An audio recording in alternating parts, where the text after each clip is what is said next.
Hello student, welcome back to मैटीज़ेड 24/7। CBSE की तरफ से आए दिन आप कोई ना कोई न्यूज़ सुनते रहते हो, अपने बोर्ड एग्जाम से रिलेटेड, अपने क्वेश्चन पेपर से रिलेटेड, सीबीएसई के रूल रेगुलेशन से रिलेटेड आए दिन आप कोई ना कोई न्यूज़ सुनते रहते हैं। लेकिन आज की न्यूज़ जो है वो थोड़ी सी हटकर है, ठीक है। और ये न्यूज़ है गुड न्यूज़, राइट। और ये गुड न्यूज़ है आपके सीबीएसई बोर्ड एग्जाम 2024-25 की स्कॉलरशिप को लेकर के, है ना। तो ये स्कॉलरशिप किनको मिलने वाली है और कौन कौन इसमें अप्लाई कर सकता है, इसका एलिजिबिलिटी क्राइटेरिया क्या होता है, ये सारी चीजें जानेंगे आज के इस वीडियो में।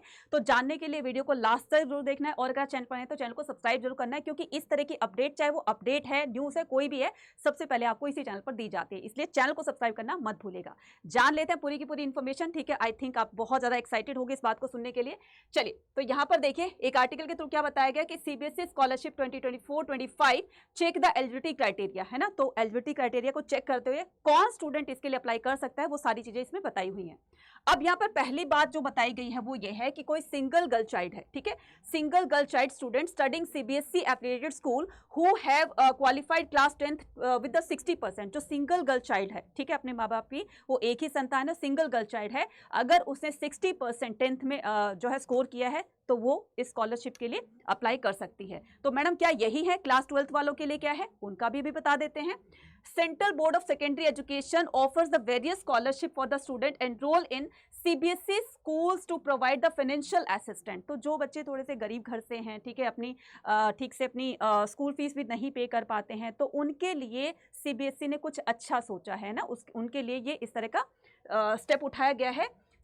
It is established in 1921. CBSE is national level board education in India for public and private scholars, control and managed by the government of India. ठीक है, यहाँ पर बताया गया है कि here is the list of the scholarship provided by the CBSE.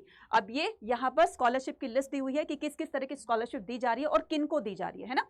This scholarship, अब यहाँ पर एक स्कॉलरशिप का नाम दिया है जिसमें जिसका नाम है बोर्ड्स मेरिट स्कॉलरशिप, है ना। This scholarship is offer to schedule caste यानी कि SC and the schedule tribe ST student. तो ये स्कॉलरशिप जो है इस तरह की बोर्ड्स मेरिट स्कॉलरशिप बीएमएस, ये सिर्फ एसटी एससी वाले स्टूडेंट ही इसको अप्लाई कर सकते हैं। इसका एलिजिबिलिटी क्राइटेरिया क्या है, वो स्टूडेंट जो एसटी और एससी कैटेगरी से बिलोंग करते हैं। Student must have pass class 10th और 12th examination from CBSE pass out होने चाहिए, ठीक है। दूसरा, student have must secured at least 85% marks, तो आपको कम से कम 85% आपको स्कोर किया होना चाहिए, ठीक है। An amount of the 12,000 per annum will be awarded to class 10th and 12th student as scholarship. तो इस तरह की कैटेगरी में आने वाले स्टूडेंट जिनके 85% mark class 10th and 12th में 2024-25 के बोर्ड एग्जाम में आ चुके हैं, देन उसको ये इस तरह का जो है वो स्कॉलरशिप दी जाएगी पर मंथ, जो है वो आपको पर एनम, ठीक है। पर एनम का मतलब होता है हर साल 12,000 रुपए की स्कॉलरशिप दी जाएगी। नेक्स्ट आता है central sector scheme of scholarship for the college and university student, CSSS। The central sector scheme of scholarship for the college and university student has been operational since 2008. इसका एलिजिबिलिटी क्राइटेरिया क्या है, इसका eligibility criteria है कि student in class 12th must rank about the 80 percentile among the successful applicant in their respective examination board, ठीक है। अब ये क्या है मैडम, ये है centre sector scheme of the scholarship of the college and university student. जो university और कॉलेज में पढ़ने वाले स्टूडेंट हैं तो वो अप्लाई कर सकते हैं। कौन कौन अप्लाई कर सकते हैं इस स्कॉलरशिप के लिए, जो कि student in class 12th must rank about the, जो क्लास 12th में 80% से अबाउट जो है वो परसेंटाइलर बन चुके हैं और जो है अब वो किसी कॉलेज में पढ़ रहे हैं रिस्पेक्टिव बोर्ड से, मतलब सीबीएसई के होने चाहिए। Must be enrolled in the regular programme, उनका जो कॉलेज होगा जहां पर वो जा रहे हैं तो वो रेगुलर कॉलेज होना चाहिए, ना कि उसका कॉरेस्पॉन्डिंग, है ना। तो not the correspondence or the distance courses. Must belong to a family with a annual income, और उनकी जो फैमिली की जो एनुअल सालाना इनकम जो है वो लेस देन यानी कि 4.5 4.5 लाख से कम होनी चाहिए, तो वो इसके लिए अप्लाई कर सकते हैं। Must not be receiving any other scholarship और इससे पहले किसी तरह की स्कॉलरशिप उनको नहीं दी जा रही है, क्योंकि अगर यहाँ से भी मिल रही है उनको और वहाँ से भी वो अप्लाई कर रहे हैं तो ये थोड़ी सी गड़बड़ हो सकती है। तो आपको यहाँ पर ये चीज़ें ध्यान रखनी है। Diploma candidate are not eligible for the scheme.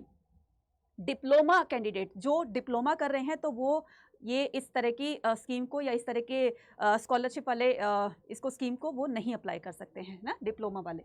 अब यहाँ पर single girl child scholarship, single girl child student of Indian nationality, तो नेशनैलिटी इंडियन होनी चाहिए, studying CBSE affiliated schools and who have qualified class 10th with the 60% marks in the first 5 subject can apply for this scholarship. जो class 10th में है और जो 5 subject में 60% से अबाउ स्कोर कर चुकी है तो वो इस स्कॉलरशिप में अप्लाई कर सकती हैं।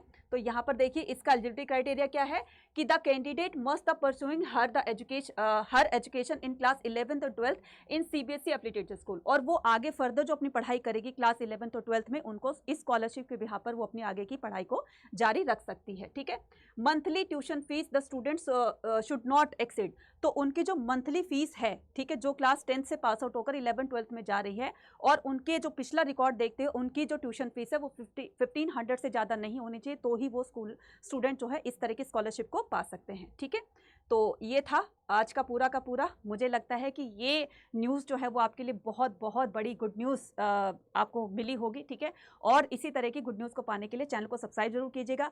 अब अगर आप क्लास 12th में हैं, ठीक है, और अगर आप स्कॉलरशिप लेना चाहते हैं तो स्कॉलरशिप के बिहाफ पर आप अपनी आगे की पढ़ाई को अपने मम्मी पापा के बर्डन ना करके, उनके ऊपर बर्डन ना डालकर आप खुद से भी उसको इनिशिएट कर सकते हो, है ना। तो इसके लिए आपको क्लास 12th बोर्ड एग्जाम में अच्छा स्कोर करना होगा, और अच्छा स्कोर करने के लिए आपको अच्छी प्रैक्टिस, अच्छे से कंसेप्ट को क्लियर करना होगा, जो कि आपको मिल रहा है कहां पर, आपको मिल रहा है CUET अड्डा 24/7 की इस ऐप के ऊपर। तो आपको CUET अड्डा 24/7 की ऐप को डाउनलोड करना है। डाउनलोड करने के बाद आपको ऑल कोर्सेज पर जाना है, ऑल कोर्सेज पर जाके UG PG एंट्रेंस एग्जाम पे क्लिक करना है, देन UG पे क्लिक करना है, आर्ट्स पे क्लिक करना है। अब बच्चे आप में से बहुत सारे स्टूडेंट सोच रहे होंगे कि मैडम ये तो CUET का है। सुनो मेरी बात, CUET प्लस बोर्ड एग्जाम दोनों के लिए है। तो अगर आप बोर्ड एग्जाम में अच्छे मार्क्स लेकर आओगे तो आपको स्कॉलरशिप मिल जाएगी। इवन जब आप यूनिवर्सिटी कॉलेज में जाओगे तो वहां पर भी आपको स्कॉलरशिप मिलेगी, लेकिन इसके लिए आपको उतना स्कोर करना पड़ेगा जितना मैंने अभी बताया। और ये स्कोर पाने के लिए आप क्या कर सकते हो, अगर आप ड्रॉपर हो तो उन्नति 3.0 में एनरोल कर सकते हो, और अगर आप उड़ान में हो तो आप क्या कर सकते हो, ये ड्रॉपर के लिए है, लेकिन अभी क्लास 12th के रिसेंटली वाले बच्चे करेंगे इसमें। ठीक है, तो यहाँ पर क्या कर सकते हो, इस उड़ान 2.0 बैच को आप एनरोल कर सकते हो। इसको बाय नाउ करेंगे, बाय नाउ करने के बाद इस पर मैक्सिमम डिस्काउंट पाने के लिए कूपन कोड यूज करना है आपको Y489। तो इस कूपन कोड को यूज करेंगे और यहाँ पर भी आपको दी जा रही है मैक्सिमम डिस्काउंट, 30% का डिस्काउंट। तो जल्दी जाइए, अपने क्लास 12th बोर्ड एग्जाम के अंदर 85% तो मैंने बहुत कम बोला, हो सकता है कि आपका 95% अबव हो जाए आपका स्कोर, है ना, लेकिन आपको उस तरह की अच्छी प्रिपरेशन करनी पड़ेगी, और ये प्रिपरेशन आपको यहाँ पर करवा जा रही। जल्दी जाएंगे, एनरोल करेंगे और अपने सपने को पूरा करेंगे। Bye bye to all.